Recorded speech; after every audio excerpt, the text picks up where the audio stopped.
Welcome to cinema ಲೋಕ. ನಿಮ್ಮ ನೆಚ್ಚಿನ ನಟ ನಟಿಯರ ಬಗ್ಗೆ ಹಾಗೂ ಅವರ ಸಿನಿಮಾ ಬಗ್ಗೆ ಮತ್ತು ಚಿತ್ರರಂಗದ ಆಗು ಹೋಗುಗಳ ಬಗ್ಗೆ ತಿಳಿದುಕೊಳ್ಳಲು ನಮ್ಮ ಚಾನೆಲನ್ನು ಲೈಕ್ ಮಾಡಿ, ಸಬ್ಸ್ಕ್ರೈಬ್ ಮಾಡಿ, ಶೇರ್ ಮಾಡಿ. Thank you. ಕರ್ನಾಟಕ ರತ್ನ, ನಟ ಸಾರ್ವಭೌಮ, ದಾದಾ ಸಾಹೇಬ್ ಪಾಲ್ಕೆ ಪ್ರಶಸ್ತಿ ಪಡೆದ ಡಾಕ್ಟರ್ ರಾಜ್ಕುಮಾರ್ ಅವರು, ಸಾಹಸ ಸಿಂಹ, ಅಭಿನಯ ಭಾರ್ಗವ, ಕರ್ನಾಟಕ ರತ್ನ ಡಾಕ್ಟರ್ ವಿಷ್ಣುವರ್ಧನ್ ಅವರು. ಇವರಿಬ್ರು ನಮ್ಮ ಕನ್ನಡ ಚಿತ್ರರಂಗ ಅನ್ನೋ ನಾಣ್ಯದ ಎರಡು ಮುಖಗಳು. ರಾಜನ ಮತ್ತು ವಿಷ್ಣುದಾದ ಇವರಿಬ್ಬರ ಕೊಡುಗೆ ಕನ್ನಡ ಚಿತ್ರರಂಗಕ್ಕೆ ತುಂಬಾ ದೊಡ್ಡದು. ಚಿತ್ರರಂಗದಲ್ಲಿ ಅವಕಾಶ ಪಡೆದು ತಾನು ಬೆಳೆದು ಅವರಿರುವಂತಹ ಉದ್ಯಮನು ಬೆಳೆಸಿರೋ ಹೃದಯವಂತರು ಡಾಕ್ಟರ್ ರಾಜ್ಕುಮಾರ್ ಅವರು, ಡಾಕ್ಟರ್ ವಿಷ್ಣುವರ್ಧನ್ ಅವರು. ಕನ್ನಡ ಸಿನಿಮಾ ಅಂದ್ರೆ ಮೆಜಾರಿಟಿಯಾಗಿ ಎರಡು ಹೆಸರು ಕೇಳಿ ಬರುತ್ತೆ. ಒಂದು ಕರ್ನಾಟಕ ರತ್ನ ಡಾಕ್ಟರ್ ರಾಜ್ಕುಮಾರ್ ಅವರು, ಇನ್ನೊಂದು ಕರ್ನಾಟಕ ರತ್ನ ಡಾಕ್ಟರ್ ವಿಷ್ಣುವರ್ಧನ್ ಅವರು. ಇವರಿಬ್ಬರೇ ಕನ್ನಡ ಫಿಲಂ ಇಂಡಸ್ಟ್ರಿನಲ್ಲಿ ಅತಿ ಹೆಚ್ಚು ಸಿನಿಮಾಗಳನ್ನ ಮಾಡಿ ಹೆಚ್ಚಿನ ಗೋಲ್ಡನ್ ಜೂಬ್ಲಿ ಮತ್ತು ಸಿಲ್ವರ್ ಜೂಬ್ಲಿ ಸಿನಿಮಾಗಳನ್ನ ಕೊಟ್ಟು ಹೆಚ್ಚಿನ ಸ್ಟೇಟ್ ಅವಾರ್ಡ್ಸ್ ಮತ್ತು ಫಿಲ್ಮ್ ಫೇರ್ ಅವಾರ್ಡ್ಸ್ ನ ಪಡೆದು ಹೆಚ್ಚಿನ ಡೈರೆಕ್ಟರ್ಸ್ ಮತ್ತು ಪ್ರೊಡ್ಯೂಸರ್ಸ್ ಗಳನ್ನ ಹುಟ್ಟಾಕದವರು ಡಾಕ್ಟರ್ ರಾಜ್ಕುಮಾರ್ ಅವರು, ಡಾಕ್ಟರ್ ವಿಷ್ಣುವರ್ಧನ್ ಅವರು.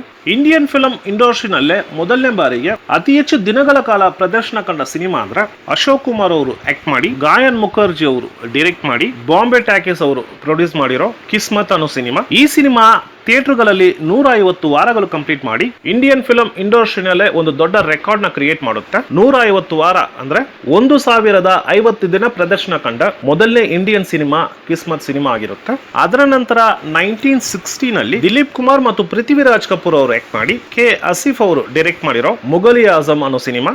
ಈ ಸಿನಿಮಾನು 150 ವಾರಗಳು ಕಂಪ್ಲೀಟ್ ಮಾಡುತ್ತೆ. 1975 ನಲ್ಲಿ ಅಮಿತಾಬ್ ಬಚ್ಚನ್ ಅವರು ಮತ್ತು ಧರ್ಮೇಂದ್ರ ಅವರು ಆಕ್ಟ್ ಮಾಡಿ, ರಮೇಶ್ ಸಿಪ್ಪಿ ಅವರು ಡೈರೆಕ್ಟ್ ಮಾಡಿರೋ ಶೋಲೆ ಅನ್ನೋ ಸಿನಿಮಾ.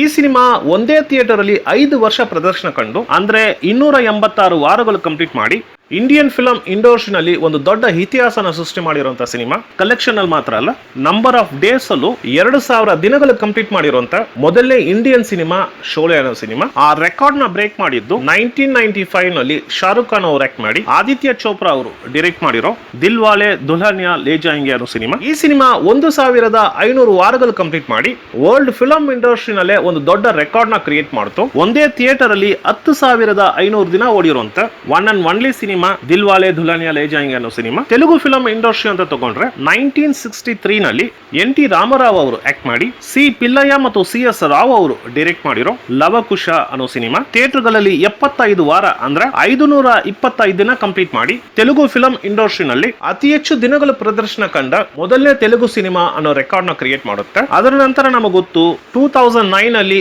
ರಾಮ್ ಚರಣ್ ಅವರು ಆಕ್ಟ್ ಮಾಡಿ, SS ರಾಜಮೌಳಿ ಅವರು ಡೈರೆಕ್ಟ್ ಮಾಡಿರೋ ಮಗಧೀರ ಅನ್ನೋ ಸಿನಿಮಾ 1002 ದಿನ ಓಡ್ತು. ಅದೇ ತರ 2014 ನಲ್ಲಿ ಬಾಲಕೃಷ್ಣ ಅವರು ಆಕ್ಟ್ ಮಾಡಿ, ಬೊಯಾಪಟಿ ಸೀನು ಅವರು ಡೈರೆಕ್ಟ್ ಮಾಡಿರೋ ಲೆಜೆಂಡ್ ಅನ್ನೋ ಸಿನಿಮಾ 1005 ದಿನ ಓಡ್ತು.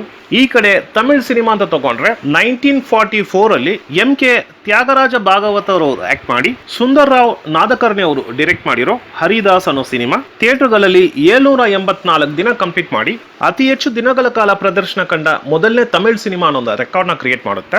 ಆ ರೆಕಾರ್ಡ್ ನ ಬ್ರೇಕ್ ಮಾಡಿದ್ದು 2005 ಅಲ್ಲಿ ಸೂಪರ್ ಸ್ಟಾರ್ ರಜನಿಕಾಂತ್ ಅವರು ಆಕ್ಟ್ ಮಾಡಿ, P ವಾಸು ಅವರು ಡೈರೆಕ್ಟ್ ಮಾಡಿರೋ ಚಂದ್ರಮುಖಿ ಅನ್ನೋ ಸಿನಿಮಾ. ಈ ಸಿನಿಮಾ ಥಿಯೇಟರ್ಗಳಲ್ಲಿ 890 ದಿನ ಕ್ರಾಸ್ ಮಾಡಿ ಇವತ್ತಿನವರೆಗೂ ಹೆಚ್ಚಿನ ದಿನ ಪ್ರದರ್ಶನ ಕಂಡ ತಮಿಳ್ ಸಿನಿಮಾ ಅಂದ್ರೆ ಅದು ಚಂದ್ರಮುಖಿ ಸಿನಿಮಾ ಆಗಿರುತ್ತೆ. ಅದೇ ತರ ಮಲಯಾಳಂ ಸಿನಿಮಾ ಅಂತ ತಗೊಂಡ್ರೆ 1991 ನಲ್ಲಿ NN ಪಿಲ್ಲಯ್ಯ ಅವರು ಆಕ್ಟ್ ಮಾಡಿ, ಸಿದ್ದಿಕ್ ಲಾಲ್ ಅವರು ಡೈರೆಕ್ಟ್ ಮಾಡಿರೋ ಗಾಡ್ ಫಾದರ್ ಅನ್ನೋ ಸಿನಿಮಾ. ಈ ಸಿನಿಮಾ ಥಿಯೇಟರ್ಗಳಲ್ಲಿ 404 ದಿನ ಕ್ರಾಸ್ ಮಾಡಿ ಮಲಯಾಳಂ ಫಿಲಂ ಇಂಡಸ್ಟ್ರಿನಲ್ಲೇ ಅತಿ ಹೆಚ್ಚು ದಿನ ಪ್ರದರ್ಶನ ಕಂಡ ಸಿನಿಮಾ ಅನ್ನೋ ಹೆಸರು ಗಳಿಸುತ್ತೆ. ನಮ್ ಕನ್ನಡ ಸಿನಿಮಾ ಅಂತ ತಗೊಂಡ್ರೆ 1972 ನಲ್ಲಿ ಕರ್ನಾಟಕ ರತ್ನ ಡಾಕ್ಟರ್ ರಾಜ್ಕುಮಾರ್ ಅವರು ಆಕ್ಟ್ ಮಾಡಿ, ಸಿದ್ದಲಿಂಗ ಅವರು ಡೈರೆಕ್ಟ್ ಮಾಡಿರೋ ಬಂಗಾರದ ಮನುಷ್ಯ ಅನ್ನೋ ಸಿನಿಮಾ. ಈ ಸಿನಿಮಾ ಥಿಯೇಟರ್ ಅಲ್ಲಿ 500 ದಿನ ಕಂಪ್ಲೀಟ್ ಮಾಡಿ ಅದನ್ನ ಕೆಂಪೇಗೌಡ ಥಿಯೇಟರ್ ಶಿಫ್ಟ್ ಮಾಡಿ ಅಲ್ಲಿ ಇನ್ನೊಂದು ವರ್ಷ ಕಂಪ್ಲೀಟ್ ಮಾಡಿ ಟೋಟಲಿ 120 ವಾರ ಅಂದ್ರೆ 840 ದಿನ ಕಂಪ್ಲೀಟ್ ಮಾಡಿರೋ ಮೊದಲನೇ ಕನ್ನಡ ಸಿನಿಮಾ ಅನ್ನೋ ಒಂದು ಇತಿಹಾಸನ ಸೃಷ್ಟಿ ಮಾಡುತ್ತೆ. ಈ ತರ ಅವರವರ ರಾಜ್ಯಗಳಲ್ಲಿ ಆ ರೆಸ್ಪೆಕ್ಟಿವ್ ಲ್ಯಾಂಗ್ವೇಜ್ ಗಳದ್ದು ಒಂದು ಲ್ಯಾಂಡ್ ಮಾರ್ಕ್ ಅಂತ ಇರುತ್ತೆ. ಅದನ್ನ ಕ್ರಾಸ್ ಮಾಡೋದು ಯಾವುದು ಅನ್ನೋದು ಒಂದು ಪ್ರಶ್ನೆ. ಬ್ಯಾಂಗ್ಳೂರಲ್ಲಿ ಎಲ್ಲಾ ತರವಾದ ಸಿನಿಮಾಗಳು ರಿಲೀಸ್ ಆಗುತ್ತೆ, ಸಕ್ಸಸ್ ಆಗುತ್ತೆ, ದೊಡ್ಡ ದೊಡ್ಡ ಕಲೆಕ್ಷನ್ ಮಾಡುತ್ತೆ. ಕರ್ನಾಟಕದಲ್ಲಿ ಅತಿ ಹೆಚ್ಚು ದಿನ ಪ್ರದರ್ಶನ ಕಂಡ ಸಿನಿಮಾ ಅಂದ್ರೆ ಅದು ಕರ್ನಾಟಕ ರತ್ನ ಡಾಕ್ಟರ್ ಡಾಕ್ಟರ್ ರಾಜ್ಕುಮಾರ್ ಅವರು ಆಕ್ಟ್ ಮಾಡಿರೋ ಬಂಗಾರದ ಮನುಷ್ಯ ಅನ್ನೋ ಸಿನಿಮಾ ಇದೆ. ಥಿಯೇಟರ್ಗಳಲ್ಲಿ 120 ವಾರ ಕಂಪ್ಲೀಟ್ ಮಾಡಿ, ಅಂದ್ರೆ 840 ದಿನ ಕಂಪ್ಲೀಟ್ ಮಾಡಿ ಒಂದು ದೊಡ್ಡ ರೆಕಾರ್ಡ್ ನ ಕ್ರಿಯೇಟ್ ಮಾಡಿದ್ದು ರಾಜನ್ ಆಕ್ಟ್ ಮಾಡಿರೋ ಬಂಗಾರದ ಮನುಷ್ಯ ಸಿನಿಮಾ. ಇದು ಕನ್ನಡ ಸಿನಿಮಾದ ಲ್ಯಾಂಡ್ ಮಾರ್ಕ್ ಆಗಿರುತ್ತೆ. ಈಗ ನಾವು ಈ ವಿಡಿಯೋನಲ್ಲಿ ಏನ್ ನೋಡ್ತೀವಿ ಅಂದ್ರೆ, ಕರ್ನಾಟಕ ಥಿಯೇಟರ್ಗಳಲ್ಲಿ ಸೌತ್ ಇಂಡಿಯನ್ ಫಿಲ್ಮ್ಸ್ ಅಂದ್ರೆ ಕನ್ನಡ, ತಮಿಳ್, ತೆಲುಗು, ಮಲಯಾಳಂ ಈ 4 ಭಾಷೆ ಸಿನಿಮಾಗಳು ಕರ್ನಾಟಕ ಥಿಯೇಟರ್ಗಳಲ್ಲಿ 400ಕ್ಕೂ ಹೆಚ್ಚಿನ ದಿನ ಪ್ರದರ್ಶನ ಕಂಡ ಸಿನಿಮಾ ಯಾವ್ಯಾವುದು ಅಂತ ನೋಡೋಣ. 1972 ಬಂಗಾರದ ಮನುಷ್ಯ ಸಿನಿಮಾದ ಬಗ್ಗೆ ನಾವು ಮಾತಾಡ್ಬಿಟ್ವಿ. 1974 ಅಲ್ಲಿ ಸಾಹಸ ಸಿಂಹ ಡಾಕ್ಟರ್ ವಿಷ್ಣುವರ್ಧನ್ ಅವರು ಆಕ್ಟ್ ಮಾಡಿ, ಸಿದ್ದಲಿಂಗಯ್ಯ ಅವರು ಡೈರೆಕ್ಟ್ ಮಾಡಿ, ಎನ್ ವೀರಾಸ್ವಾಮಿ ಅವರು, SP ವರದರಾಜ್ ಅವರು, ಸಿದ್ದಲಿಂಗಯ್ಯ ಅವರು, ಚಂದುಲಾಲ್ ಜೈನ್ ಅವರು ಪ್ರೊಡ್ಯೂಸ್ ಮಾಡಿರೋ ಭೂತಯ್ಯನ ಮಗ ಅಯ್ಯು ಅನ್ನೋ ಸಿನಿಮಾ. ಈ ಸಿನಿಮಾ ಥಿಯೇಟರ್ಗಳಲ್ಲಿ 420 ದಿನ ಕ್ರಾಸ್ ಮಾಡಿ ಆಡಿಯನ್ಸ್ ನ ಅಟ್ರಾಕ್ಟ್ ಮಾಡಿರುವಂತಹ ಸಿನಿಮಾ ಆಗಿರುತ್ತೆ. 1978 ಅಲ್ಲಿ ಡಾಕ್ಟರ್ ಕಮಲ್ ಹಾಸನ್ ಅವರು ಆಕ್ಟ್ ಮಾಡಿ, ಕೆ ಬಾಲಚಂದರ್ ಅವರು ಡೈರೆಕ್ಟ್ ಮಾಡಿ, ರಾಮ ಅರಂಗನಲ್ ಅವರು ಪ್ರೊಡ್ಯೂಸ್ ಮಾಡಿರೋ ಮರೋ ಚರಿತ್ರ ಅನ್ನೋ ತೆಲುಗು ಸಿನಿಮಾ. ಈ ಸಿನಿಮಾ ಬ್ಯಾಂಗ್ಳೂರಲ್ಲಿರೋ ಕಲ್ಪನಾ ಥಿಯೇಟರ್ ಅಲ್ಲಿ 135 ವಾರ ಅಂದ್ರೆ 945 ದಿನ ಕಂಪ್ಲೀಟ್ ಮಾಡಿ ಇತಿಹಾಸನ ಸೃಷ್ಟಿ ಮಾಡುತ್ತೆ. ಯಾವ ತರ ಅಂದ್ರೆ, ಕರ್ನಾಟಕ ಥಿಯೇಟರ್ಗಳಲ್ಲಿ 900 ಡೇಸ್ ಕಂಪ್ಲೀಟ್ ಮಾಡಿರೋ ಮೊದಲನೇ ತೆಲುಗು ಸಿನಿಮಾ ಅನ್ನೋ ಒಂದು ರೆಕಾರ್ಡ್ ನ ಕ್ರಿಯೇಟ್ ಮಾಡುತ್ತೆ. 1983 ನಲ್ಲಿ ಡಾಕ್ಟರ್ ಕಮಲ್ ಹಾಸನ್ ಅವರು ಆಕ್ಟ್ ಮಾಡಿ, ಕೆ ವಿಶ್ವನಾಥ್ ಅವರು ಡೈರೆಕ್ಟ್ ಮಾಡಿ, ಇಡಿದ ನಾಗೇಶ್ವರ ರಾವ್ ಅವರು ಪ್ರೊಡ್ಯೂಸ್ ಮಾಡಿರೋ ಸಾಗರ ಸಂಗಮ್ ಅನ್ನೋ ಸಿನಿಮಾ. ಈ ಸಿನಿಮಾ ಬ್ಯಾಂಗ್ಳೂರಲ್ಲಿರೋ ಪಲ್ಲವಿ ಥಿಯೇಟರ್ ಅಲ್ಲಿ 560 ದಿನ ಕಂಪ್ಲೀಟ್ ಮಾಡಿ, ಪಲ್ಲವಿ ಥಿಯೇಟರ್ ಅಲ್ಲಿ ಹೆಚ್ಚಿನ ದಿನ ಓಡಿರುವಂತಹ ಸಿನಿಮಾ ಸಾಗರ ಸಂಗಮ್ ಅನ್ನೋ ಒಂದು ರೆಕಾರ್ಡ್ ನ ಕ್ರಿಯೇಟ್ ಮಾಡುತ್ತೆ. ಈ ಸಿನಿಮಾದ ಸ್ಪೆಷಾಲಿಟಿ ಏನಂದ್ರೆ, 4 ಸ್ಟೇಟ್ಗಳಲ್ಲಿ ಕರ್ನಾಟಕ, ತಮಿಳುನಾಡು, ತೆಲುಗು ಸ್ಟೇಟ್ ಮತ್ತು ಕೇರಳ ಈ 4 ಸ್ಟೇಟ್ಗಳಲ್ಲಿ 100 ಡೇಸ್ ಕಂಪ್ಲೀಟ್ ಮಾಡಿರೋ ಮೊದಲನೇ ಇಂಡಿಯನ್ ಸಿನಿಮಾ ಸಾಗರ ಸಂಗಮ್ ಸಿನಿಮಾ ಆಗುತ್ತೆ. ತೆಲುಗು ಸ್ಟೇಟ್ ಮತ್ತು ಕರ್ನಾಟಕನಲ್ಲಿ ತೆಲುಗು ಲ್ಯಾಂಗ್ವೇಜ್ ಅಲ್ಲೇ 100 ಡೇಸ್ ಕಂಪ್ಲೀಟ್ ಮಾಡಿದ್ರೆ, ತಮಿಳುನಾಡಲ್ಲಿ ಇದನ್ನ ಡಬ್ ಮಾಡಿ ಸಲಂಗೈ ಓಲಿ ಅನ್ನೋ ಹೆಸರಲ್ಲಿ ರಿಲೀಸ್ ಮಾಡ್ತಾರೆ, ಅಲ್ಲೂ 100 ಡೇಸ್ ಕಂಪ್ಲೀಟ್ ಮಾಡುತ್ತೆ. ಮಲಯಾಳಂ ಅಲ್ಲಿ ಸಾಗರ ಸಂಗಮಂ ಅಂತ ಮಲಯಾಳಂ ಅಲ್ಲಿ ಡಬ್ ಮಾಡಿ ರಿಲೀಸ್ ಮಾಡ್ತಾರೆ, ಅಲ್ಲೂ 100 ಡೇಸ್ ಸಿನಿಮಾ ಆಗುತ್ತೆ. ಇದೆಲ್ಲಾನು ಒಂದೇ ಸಲ ರಿಲೀಸ್ ಮಾಡ್ತಾರೆ. ರಿಲೀಸ್ ಮಾಡಿರೋ 4 ರೆಸ್ಪೆಕ್ಟಿವ್ ಸ್ಟೇಟ್ ಗಳಲ್ಲೂ 100 ಡೇಸ್ ಕಂಪ್ಲೀಟ್ ಮಾಡಿರೋ ಮೊದಲನೇ ಇಂಡಿಯನ್ ಸಿನಿಮಾ ಕಮಲ್ ಹಾಸನ್ ಅವರ ಸಾಗರ ಸಂಗಮ್ ಸಿನಿಮಾ ಆಗುತ್ತೆ. 1984 ಅಲ್ಲಿ ಸಾಹಸ ಸಿಂಹ ಡಾಕ್ಟರ್ ವಿಷ್ಣುವರ್ಧನ್ ಅವರು ಆಕ್ಟ್ ಮಾಡಿ, ರಾಜೇಂದ್ರ ಸಿಂಗ್ ಬಾಬು ಅವರು ಡೈರೆಕ್ಟ್ ಮಾಡಿ, ರಾಜೇಂದ್ರ ಸಿಂಗ್ ಬಾಬು ಅವರೇ ಪ್ರೊಡ್ಯೂಸ್ ಮಾಡಿರೋ ಬಂಧನ ಅನ್ನೋ ಸಿನಿಮಾ. ಈ ಸಿನಿಮಾ ಥಿಯೇಟರ್ಗಳಲ್ಲಿ 75 ವಾರ ಕಂಪ್ಲೀಟ್ ಮಾಡಿ, ಅಂದ್ರೆ 525 ದಿನ ಕಂಪ್ಲೀಟ್ ಮಾಡಿ, ರಾಜೇಂದ್ರ ಸಿಂಗ್ ಬಾಬು ಅವರ ಕೆರಿಯರ್ ಅಲ್ಲೇ ಅತಿ ಹೆಚ್ಚು ದಿನ ಓಡಿರುವಂತಹ ಸಿನಿಮಾ ಅಂದ್ರೆ ಅದು ವಿಷ್ಣುದಾದ ಅವರು ಆಕ್ಟ್ ಮಾಡಿರೋ ಬಂಧನ ಸಿನಿಮಾನೇ. ಅದು ಮಾತ್ರ ಅಲ್ಲ, ಆ ವರ್ಷದಲ್ಲಿ ಹೈಯೆಸ್ಟ್ ಕಲೆಕ್ಟ್ ಮಾಡಿರುವಂತಹ ಸಿನಿಮಾನು ಬಂಧನ ಸಿನಿಮಾನೇ. ಅದುವರೆಗೂ ಬ್ಯಾಂಗ್ಳೂರಲ್ಲಿ 2 ಥಿಯೇಟರ್ಗಳಲ್ಲಿ 30 ವಾರ ಕಂಪ್ಲೀಟ್ ಮಾಡಿರುವಂತ ಮೊದಲನೇ ಕನ್ನಡ ಸಿನಿಮಾ ಸಾಹಸ ಸಿಂಹ ಡಾಕ್ಟರ್ ವಿಷ್ಣುವರ್ಧನ್ ಅವರು ಆಕ್ಟ್ ಮಾಡಿರೋ ಬಂಧನ ಸಿನಿಮಾನೇ. 1985 ನಲ್ಲಿ ಡಾಕ್ಟರ್ ಕಮಲ್ ಹಾಸನ್ ಅವರು ಆಕ್ಟ್ ಮಾಡಿ, ಕೆ ವಿಶ್ವನಾಥ್ ಅವರು ಡೈರೆಕ್ಟ್ ಮಾಡಿ, ಇದೀಗ ನಾಗೇಶ್ವರ ಅವರು ಪ್ರೊಡ್ಯೂಸ್ ಮಾಡಿರೋ ಸ್ವಾತಿ ಮುತ್ಯಂ ಅನ್ನೋ ಸಿನಿಮಾ. ಬ್ಯಾಂಗ್ಳೂರ್ ಕಪಾಲಿ ಥಿಯೇಟರ್ ಅಲ್ಲಿ 65 ವಾರ ಅಂದ್ರೆ 455 ದಿನ ಕಂಪ್ಲೀಟ್ ಮಾಡಿ ಬ್ಲಾಕ್ ಬಸ್ಟರ್ ಸಿನಿಮಾ ಆಗುತ್ತೆ. 1988 ಅಲ್ಲಿ crazy star doctor V Ravichandran ಅವರು ಆಕ್ಟ್ ಮಾಡಿ, ಎನ್ ವೀರಾಸ್ವಾಮಿ ಅವರು ಪ್ರೊಡ್ಯೂಸ್ ಮಾಡಿ, ರವಿಚಂದ್ರನ್ ಅವರು ಡೈರೆಕ್ಟ್ ಮಾಡಿರೋ ರಣಧೀರ ಅನ್ನೋ ಸಿನಿಮಾ. ಈ ಸಿನಿಮಾ ದಾವಣಗೆರೆ ಥಿಯೇಟರ್ಗಳಲ್ಲಿ 2 ವರ್ಷ ಅಂದ್ರೆ 725 ದಿನ ಕಂಪ್ಲೀಟ್ ಮಾಡಿ, ರವಿಚಂದ್ರನ್ ಅವ್ರ ಕೆರಿಯರ್ ಅಲ್ಲಿ ಮಾತ್ರ ಅಲ್ಲ, ಈಶ್ವರಿ ಪ್ರೊಡಕ್ಷನ್ ಅಲ್ಲೇ ಅತಿ ಹೆಚ್ಚು ದಿನ ಪ್ರದರ್ಶನ ಕಂಡ ಸಿನಿಮಾ ರವಿಚಂದ್ರನ್ ಅವರ ರಣಧೀರ ಸಿನಿಮಾ ಆಗುತ್ತೆ. ಆ ವರ್ಷದಲ್ಲಿ ದೊಡ್ಡ ಸಕ್ಸಸ್ಫುಲ್ ಸಿನಿಮಾ ಆಗಿ ಅತಿ ಹೆಚ್ಚು ಕಲೆಕ್ಟ್ ಮಾಡಿರುವಂತಹ ಸಿನಿಮಾ ರಣಧೀರ ಸಿನಿಮಾ ಆಗಿರುತ್ತೆ.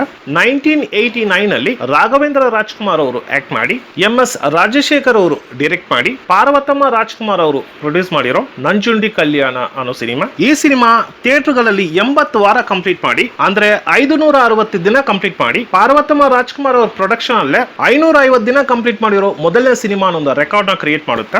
1996 ಅಲ್ಲಿ ರಾಧಾಕೃಷ್ಣ ಮತ್ತು ಸಂಧ್ಯಾ ರಾಣಿ ಅವರು ಆಕ್ಟ್ ಮಾಡಿ, ಗುರುದಾಸ್ ಅವರು ಡೈರೆಕ್ಟ್ ಮಾಡಿ, S ಆರೋಗ್ಯದಾಸ್ ಮತ್ತು KN ನೀಲಕಂಠಯ್ಯ ಅವರು ಪ್ರೊಡ್ಯೂಸ್ ಮಾಡಿರೋ ಕೂಡಿ ಬಂದ ಕಣ್ಕನ ಅನ್ನೋ ಸಿನಿಮಾ. ಈ ಸಿನಿಮಾ ಕೆಂಪೇಗೌಡ ಥಿಯೇಟರ್ ಅಲ್ಲಿ 3.5 ವರ್ಷ ಅಂದ್ರೆ 1277 ದಿನ ಕಂಪ್ಲೀಟ್ ಮಾಡಿ ಅತಿ ಹೆಚ್ಚು ದಿನಗಳ ಕಾಲ ಪ್ರದರ್ಶನ ಕಂಡ ಕನ್ನಡ ಸಿನಿಮಾ ಅನ್ನೋದು ಹೆಸರು ಗಳಿಸುತ್ತೆ. ಇದಕ್ ಮುಂಚೆ ಇನ್ನೊಂದು ಸಿನಿಮಾ ಇದೆ, ಆ ಸಿನಿಮಾದ ಹೆಸರು ಮರ್ತೋಗಿದ್ದೀನಿ. 1991 ಇಂದ 1995 ವರೆಗೂ ಅದೇ ಕೆಂಪೇಗೌಡ ಥಿಯೇಟರ್ ಅಲ್ಲಿ 208 ವಾರ ಓಡಿರುವಂತಹ ಒಂದು ಸಿನಿಮಾ ಇದೆ, ಅಂದ್ರೆ 1460 ದಿನ ಓಡಿರುವಂತಹ ಸಿನಿಮಾ ಇದೆ. ಆ ಸಿನಿಮಾದ ಹೆಸರು ಮರ್ತಿದ್ದೀನಿ. ನೆಕ್ಸ್ಟ್ ಪಾರ್ಟ್ ಅಲ್ಲಿ ಆ ಸಿನಿಮಾದ ಮಾಹಿತಿ ಸಿಕ್ಕಿದ್ರೆ ಖಂಡಿತ ಆ ಸಿನಿಮಾನು ಮೆನ್ಷನ್ ಮಾಡ್ತೀನಿ. 2003 ನಲ್ಲಿ ಶ್ರೀಮುರಳಿ ಅವರು ಆಕ್ಟ್ ಮಾಡಿ, S ನಾರಾಯಣ ಅವರು ಡೈರೆಕ್ಟ್ ಮಾಡಿ, HD ಕುಮಾರಸ್ವಾಮಿ ಅವರು ಮತ್ತು ಅನಿತಾ ಕುಮಾರಸ್ವಾಮಿ ಅವರು ಪ್ರೊಡ್ಯೂಸ್ ಮಾಡಿರೋ ಚಂದ್ರ ಚಕೋರಿ ಅನ್ನೋ ಸಿನಿಮಾ. ಈ ಸಿನಿಮಾ ಥಿಯೇಟರ್ಗಳಲ್ಲಿ 500 ದಿನ ಕಂಪ್ಲೀಟ್ ಮಾಡಿ HD ಕುಮಾರಸ್ವಾಮಿ ಅವರು ಪ್ರೊಡಕ್ಷನ್ ಕೆರಿಯರ್ ಅಲ್ಲೇ 500 ದಿನ ಕಂಪ್ಲೀಟ್ ಮಾಡಿರೋ ಮೊದಲನೇ ಸಿನಿಮಾ ಚಂದ್ರ ಚಕೋರಿ ಸಿನಿಮಾ ಆಗಿರುತ್ತೆ. ಅದು ಮಾತ್ರ ಅಲ್ಲ,